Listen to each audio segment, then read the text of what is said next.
It is pasta with sausage and pumpkin time. Oh, I'm so excited to talk about this one.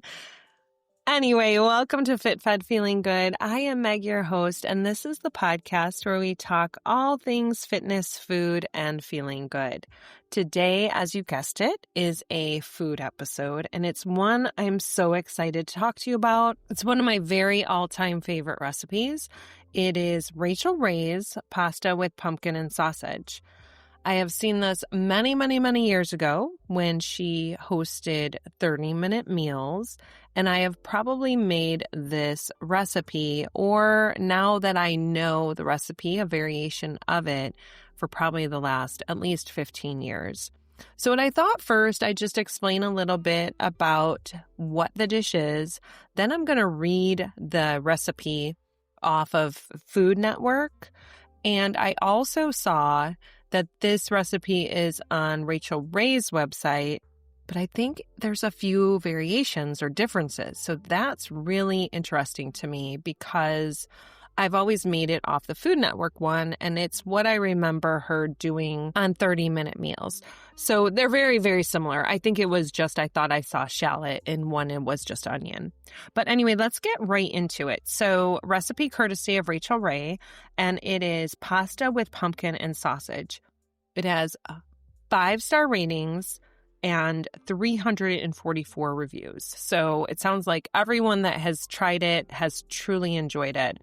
And it is a shoot off of your traditional tomato sauce or your white cream sauce, where this is a pumpkin and stock-based sauce. But then when you add the noodles, it is just so delicious. And it says the level is easy. Total time is 25 minutes with prep time 15 and cook time 10. So super, super, super easy. But let's go ahead through these ingredients. We have EVOO, as Rachael Ray calls extra virgin olive oil, sweet Italian sausage, garlic, onion, bay leaf, sage leaves, dry wine, chicken stock, canned pumpkin, heavy cream, ground cinnamon, ground nutmeg, coarse salt and pepper, and a pound of your pasta noodles of your choice. She suggests penne here. I've used rigatoni, which is a little fatter noodle, or if you like the shells where the sauce can kind of cradle in there too, that is so delicious. And then Romano or Parmesan. And she suggests a pumpernickel or a whole grain bread. And then there's also a recipe right below this recipe for a salad that she suggests to go with, which is spinach salad with apple and red onion. Now I'm going to go through these steps, and I'm going to tell you then a little bit about how I have gone off of this a little bit. So we're first going to heat that deep non-stick skillet over medium heat. We're going to add our olive oil, and you want to brown your sausage. Now, this is where I've gone off. I've maybe used that spicy or hot Italian sausage, or if you want to do mild, she is suggesting sweet, and you just want to transfer that sausage once it's cooked thoroughly to a paper towel lined plate. Drain the fat and return the pan right to the stove. We're going to put a little bit more oil and then the garlic and onion, saute until the onions are tender. We're going to add a bay leaf just for that flavor. You know, now we're in those fall, cozy, yummy scents and deliciousness. And she says, add your wine to the pan. And Rachael Ray makes a point to say, if you're adding wine, make sure it's one that you will drink out of a glass, because when you cook it down and cook the alcohol out of it, you're concentrating the flavor, and you want to make sure it's a flavor that you enjoy. I have omitted the wine and have just done stock. Now, she calls for chicken stock, but my family has a chicken allergy in there, so I've just used vegetable stock, and it's still so amazing. So we're going to add the stock. Now we are going to add pumpkin, and it's not the pumpkin pie. It's that straight pumpkin puree. You can get it from the baking aisle, and start with the suggested amount. I believe it's a cup, and you can always add more later on if you need to increase your sauce, which you will because you'll want to probably drink the sauce out of a cup. It's just so good.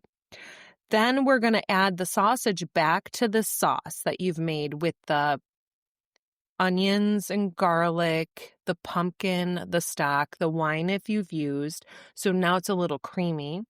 You're going to return the sausage to the pan, reduce the heat a little bit, and do a couple turns of the heavy cream because I want you to picture maybe a bright orange or a brownie orange go to a creamy orange, that creamy, wonderful fall-looking pumpkin color.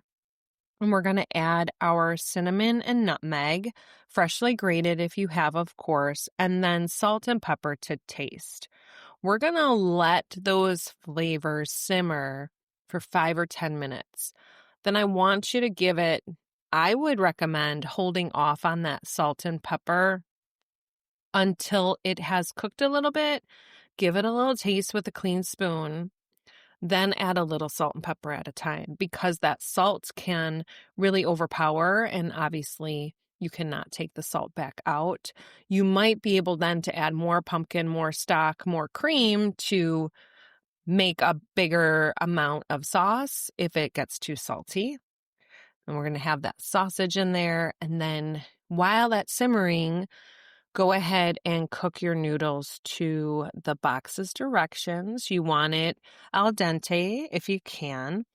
And then you're going to add your drained pasta right into your big, deep skillet where your sauce is and just coat all of those pastas. Oh, this sounds just so good. I need to make it because it's usually in the fall or the winter that I make this, and I haven't yet. So it is on. And we're going to let that cook so the noodles can absorb a little bit of heat. And I would argue that this dish is better on day 2 because once it cools and then you refrigerate the leftovers or whatever you have, all of those wonderful noodles are going to soak up this delicious sauce.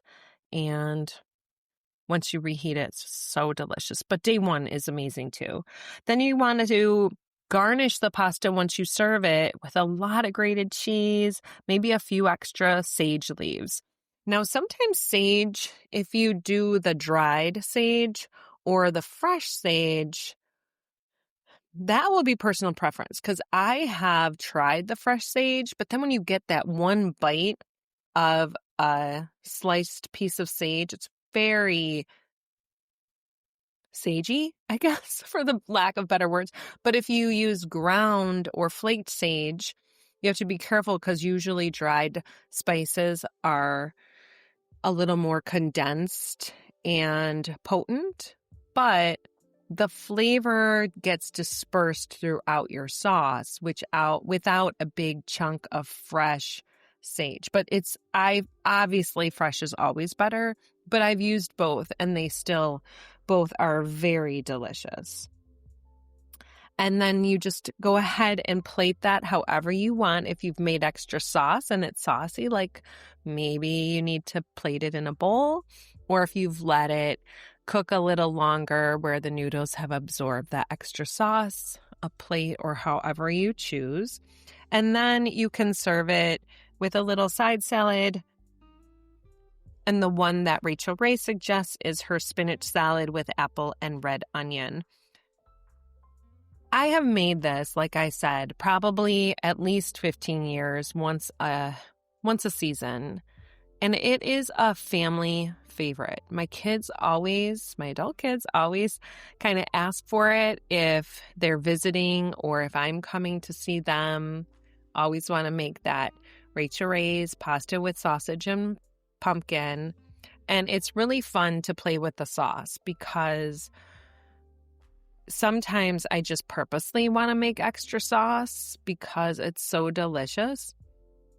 And this summer, I know it's summer, and it wasn't a pumpkin, but my husband made a soup with the sausage and cream and kale. It was very similar sauce to this, but it was a soup. So that made me think this would be really fun as a soup.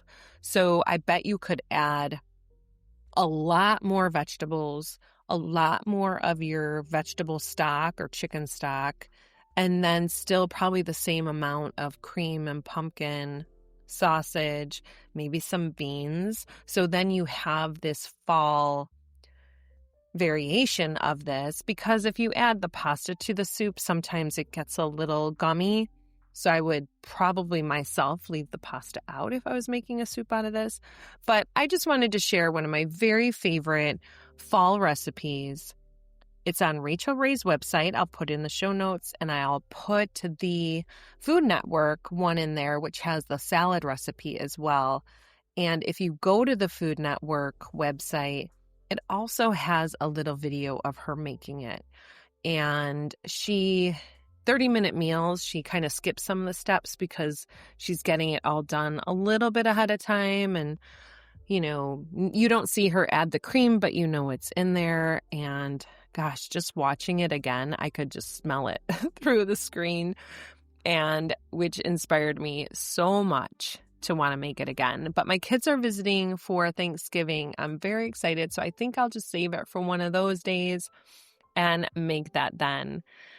Well, it is an absolute gorgeous fall day here. The colors are changing, very beautiful golds and oranges and reds and greens and a little bit of a cool in the air. And I just hope you're enjoying it, because I know as we settle into winter, sometimes that season can be a little darker and you can get that hibernating feeling. But just keep on moving a little bit. Try to find those little wins in the day and celebrate them all. And thanks so much for joining. I hope you all have a FitFed Feeling Good week. And thanks again for joining. And I hope you have a happy Wednesday.